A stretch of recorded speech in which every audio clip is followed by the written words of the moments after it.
Sementara itu, teror dengan ancaman pembunuhan melalui media sosial juga sempat menimpa pedangdut Clara Gopa. Mantan personil duo Semangka itu mengaku masih trauma hingga takut keluar rumah akibat ancaman yang dilakukan seseorang yang belum diketahui siapa pelakunya.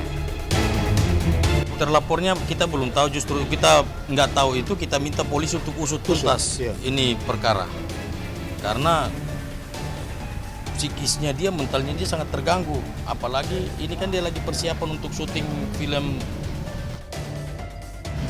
Nah, dia sebagai peran utama, dia harus mempersiapkan mentalnya segala macam kan untuk persiapan film itu. Itu teror-teror begitu kan udah biasa, kayak orang iseng-iseng, terus tiba-tiba ngubungin Clara, terus telepon-telepon itu aku pikir ya orang-orang yang iseng aja. Ya aku nggak pernah mikir maksudnya harus dilaporin, enggak lah gitu. Cuman kalau udah sampai ke apartemen, sampai kayak gini tuh membahayakan diri aku gitu loh. Jadi aku harus gimana nih? Aku bilang ke manajer, ya udah kita lapor aja. Kita minta tolong Bang Niko untuk selesaiin masalah ini. Iya sempat datang, beberapa kali datang.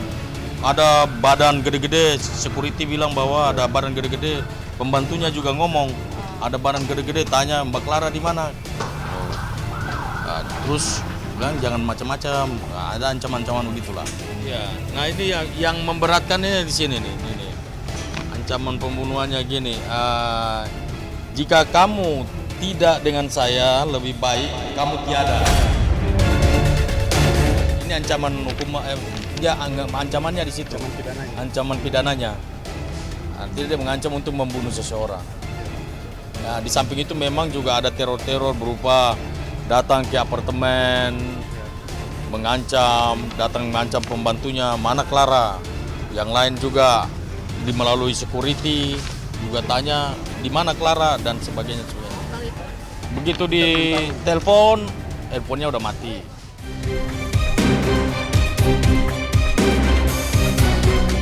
Ancaman tersebut sejatinya dialaminya sejak setahun lalu. Atas kejadian itu, didampingi kuasa hukumnya, membuat Clara Gopa melaporkan kejadian pengancaman pembunuhan tersebut ke Polda Metro Jaya.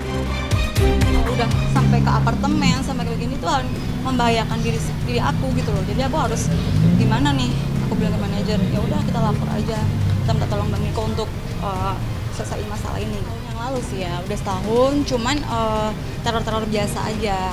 Cuman dalam yang sekitar 1 bulan ini tuh agak lebih ekstrim gitu loh, sampai datang ke apartemen, sampai ganti-ganti nomor, ngancem lewat WhatsApp, lewat Instagram kayak gitu. Di Instagram itu dia bilang ada mobil di sebelah. Coba kamu lihat di sebelah rumah kamu ada mobil. Gitu. Pas aku lihat emang ada mobil di sebelah gitu. Itu setahun yang lalu. Cuman makanya Clara nggak bisa ngomong itu orangnya yang sama karena itu antara setahun yang lalu dan sekarang itu jedanya udah agak lama gitu. Jadi Clara nggak bisa, oh itu orangnya gitu. Terus sekarang nggak ada bukti kan, cuman terorannya memang setahun. Tapi yang lebih ekstrimnya itu baru-baru ini. Memang gini sebenarnya kalau dibilang fans, setiap nyanyi kan kita tuh off air tuh kan yang undangan mesti ada orang yang undang kita kan. Nah ada sih sempat sebelum kejadian ini memang Clara disukai sama orang Kalimantan. Kebetulan dia waktu itu diundang itu acara tambang ya. Acara tambang, terus dia sampai ke Jakarta, telepon manajer aku untuk didekatkan sama aku, cuman aku nggak respon. Tapi dia sampai ke Jakarta, sampai berapa minggu? Seminggu ada ke Jakarta, aku nggak temuin. Itu sekitar 8 bulan ada nggak? 7 bulanan lah. 7 bulan.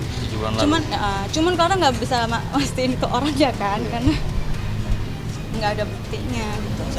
Saya yakin pasti ada, pasti ketemu karena ada tiga nomor handphone, terus kemudian nomor-nomor yang sebelumnya juga kan ada juga. Makanya saya pasti itu ahlinya polisi lah, polisi ahli dalam bidang ini.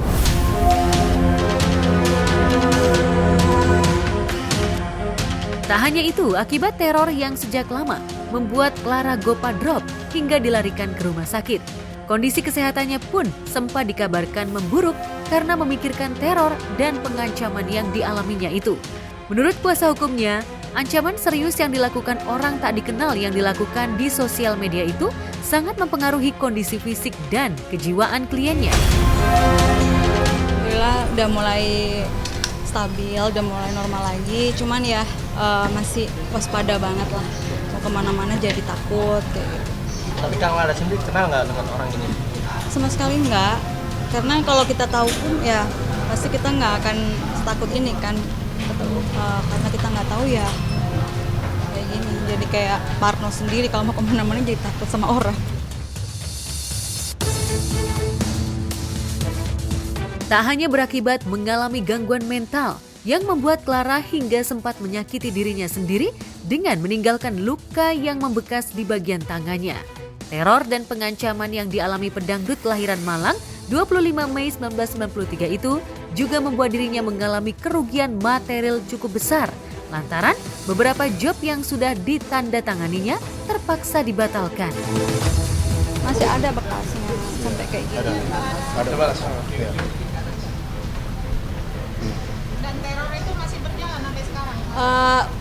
Puji Tuhan sudah enggak. Posisi pas lagi memang pengen menenangkan diri kan di Lembang. Nah habis itu Clara bilang sama manajer untuk sendiri aja dulu di Lembang untuk menenangin diri gitu. Lama kemudian setelah maghrib itu Clara nggak sadar tahu-tahu pas sadarnya itu perih semua tangan itu kayak berdarah gitu kan.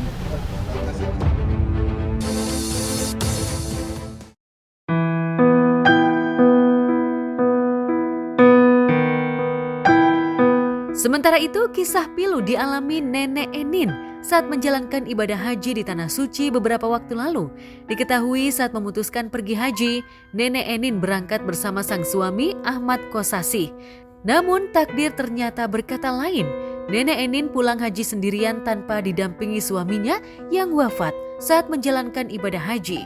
Hal itu membuat Nenek Enin pulang sendirian tanpa didampingi suami tercinta.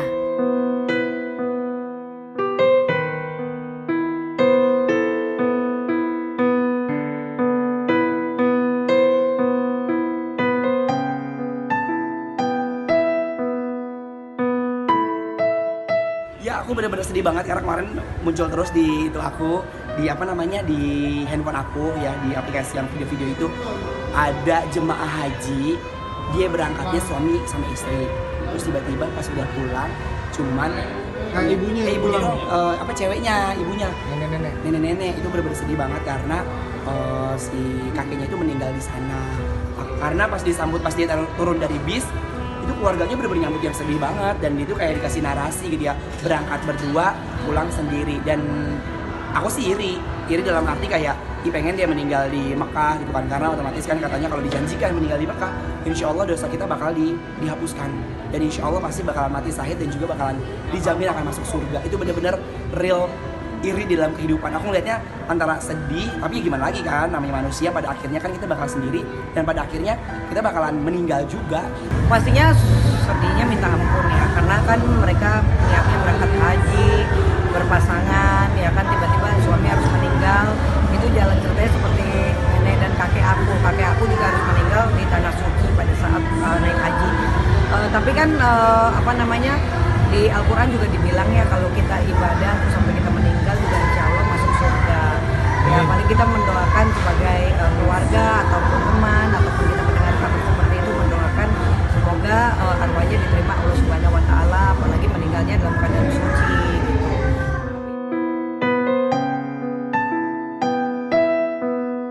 Momen haru terlihat saat sang Nenek Enin dijemput cucu dan keluarga yang menyambutnya.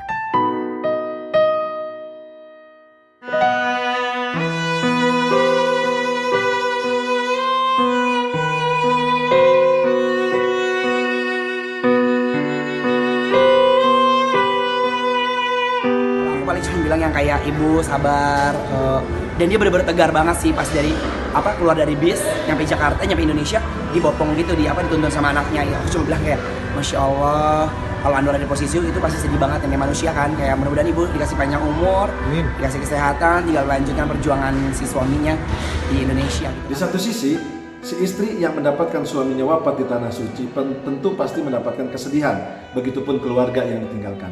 Akan tetapi dari pandangan agama, si suami yang meninggal dunia mendapatkan kebahagiaan. Kenapa? Sebab kata baginda Nabi, "Faman kharaja hajan famata kutiba lahu ajrul haji ila yaumil qiyamah.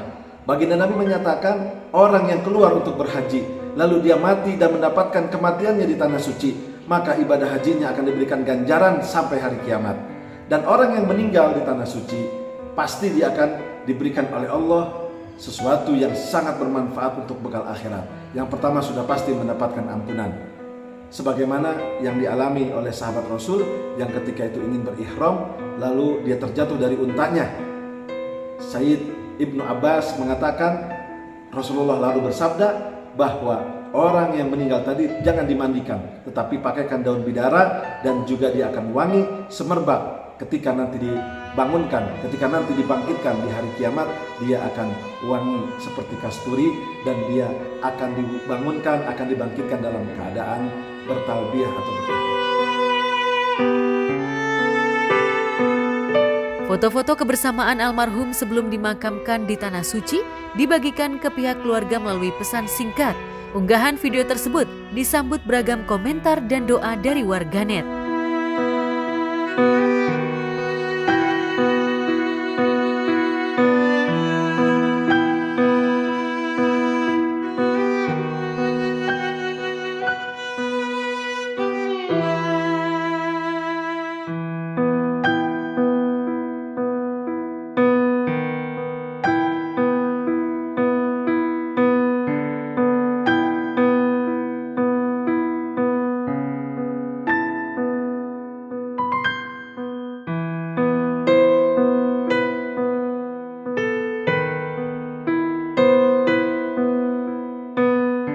Tapi ya pastinya untuk keluarga yang ditinggalkan jangan sampai bersedia berlarut ya, karena biar gimana kan memang sudah takdir Allah.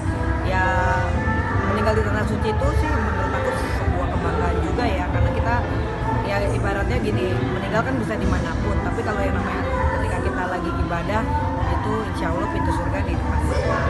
Orang-orang yang mendapatkan kematian ketika berhaji, maka orang itu sudah dijamin oleh Allah mendapatkan syafaat baginda Nabi Muhammad SAW. Dan yang terakhir, orang yang ketika wafat dalam berangkat haji, maka dia akan otomatis amalnya, perbuatannya semua tidak dihisab oleh Allah, dan dia akan masuk ke dalam surganya Allah bighairi hisab, sebagaimana hadis yang diriwayatkan oleh Imam Baihaqi. Maka di balik ada kesedihan juga ada kebahagiaan. Kesedihan bagi keluarga yang ditinggalkan oleh orang tua ketika berangkat ke tanah suci, tapi kebahagiaan orang tua yang sudah wafat, mereka mendapatkan keridhaan Allah, ampunan Allah, dan mereka mendapatkan kemuliaan serta maghfirah Allah.